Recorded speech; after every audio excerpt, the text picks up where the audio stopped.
This is how the body of Irina Zarutskaya was found. The official investigation states that on the night of August 22nd, Irina Zarutskaya boarded the Cat's Blue Line and sat across from DeCarlos. Brown in the train segment located near the intersection of Camden Road, East Boulevard and West Boulevard, an area known to be busy at night, according to local police. Approximately 4 minutes after both boarded, the suspect unexpectedly pulled out a pocket knife and stabbed the victim in the neck. 100 strong, because over here, we like to keep things 100 strong. What's that word, family? Hey, man, check this out. Brush, apply the brush, brush, apply the brush, brush, apply the brush, yeah, brush, apply the brush. There are evil people. We're all people of religion, but there are evil people, and we have to confront that. I just give my love and hope to the family of the young woman who was stabbed this morning or last night in Charlotte by a madman, a lunatic. Just got up and started. It's right on the tape. Not really watchable because it's so horrible, but just viciously stabbed. She's just sitting there. So they're evil people. We have to be able to handle that. If we don't handle that, we don't have a country.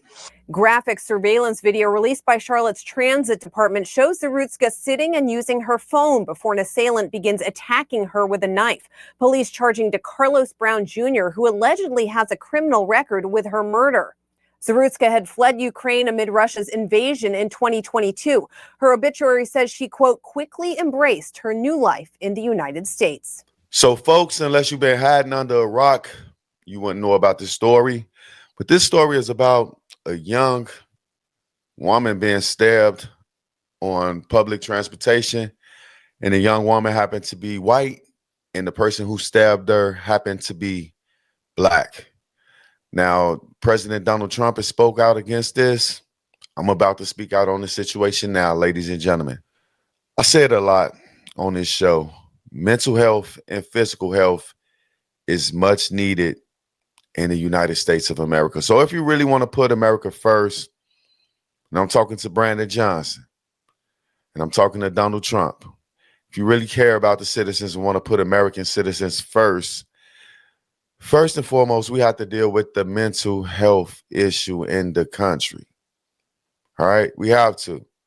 Now, they asked Mayor Brandon Johnson of Chicago when he was on some type of show or whatever, they asked him, they said, what to bring the crime and violence down in Chicago? This nigga said affordable housing. That's not true, ladies and gentlemen. I'm here to say that what to bring the crime and the violence down in Chicago is mental health reform. We really got to do something with the structure of this country.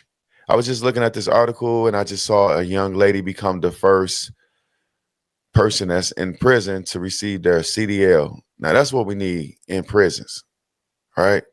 We need to focus more on mental health issues as well. But we need programs for when people get out of prison, they can have something to do. Not saying that this guy has been to prison or not, I don't know.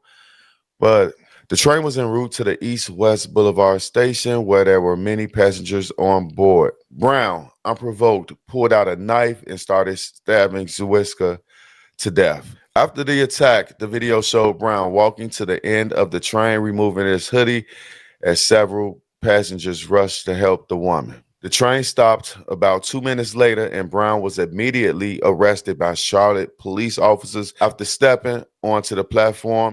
He is facing first-degree murder, and Katz has banned him for life, of course. The country should ban people like this for life. You know, and y'all might be like, Lower, where he gonna go? Send him to Africa. You know, if Africa really want us back, take our weak, take our worry, take our criminally invested. All right, so this part right here, it makes a lot of sense.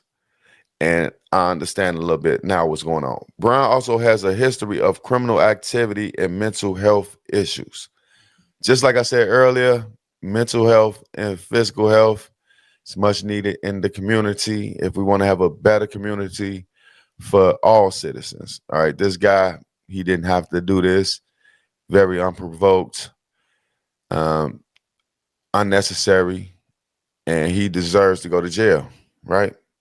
That's what the average person would say. The woman was living in Charlotte after fleeing war in the Ukraine. She was here with her mom and her sister and her brother. Those who knew her described her as a gifted and passionate artist who loved sculpting and designing clothing that reflected her vibrant spirit. She was also an animal lover who often cared for her neighbors' pets. You know, the crazy part about this is GoFundMe had to shut down an account that was designated to the young man in this situation. Now, ain't that crazy, y'all? We can't even pay our rent, but we got motherfuckers that's willing to help this guy for whatever reason, maybe because he's black. You know, the racial component always plays into America's politics. So maybe because he was black, people decided to set this guy up a GoFundMe and send him some money. GoFundMe said, no, and I agree with GoFundMe. This nigga don't need no money. He's not the one on the internet that need money, man. It's lots of women who lost their job, black women, you know, in politics or in the government. Lots of women lost their jobs this year. Kamala Harris is one of them. And she don't even got security. So goddamn, I'll be damned if we ain't paying for her security and we paying for this nigga right here. Not saying that I would pay for her security, but here's the thing, man. Condolences to the family of anybody who loses their life in America. We shouldn't have death after death after death, but we do because we don't pay attention to the root cause of all of this ugliness. And that root cause is the mental health situation that's going on in America. If you're not willing to help the mental health situation in America, you're really not willing to help at all. That goes for the politicians too. Like I said, the Chicago mayor was asked what was going to bring crime down. And instead of him saying more resources for mental illness and job training while people are in prison, he said affordable housing. Keep more poor people in one area. That makes a lot of sense to me, Mr. Brandon Johnson. That's the reason why you will be the mayor again of Chicago. I'm just fucking with y'all if y'all didn't know that by now. But condolences to this young woman. This young man needs help.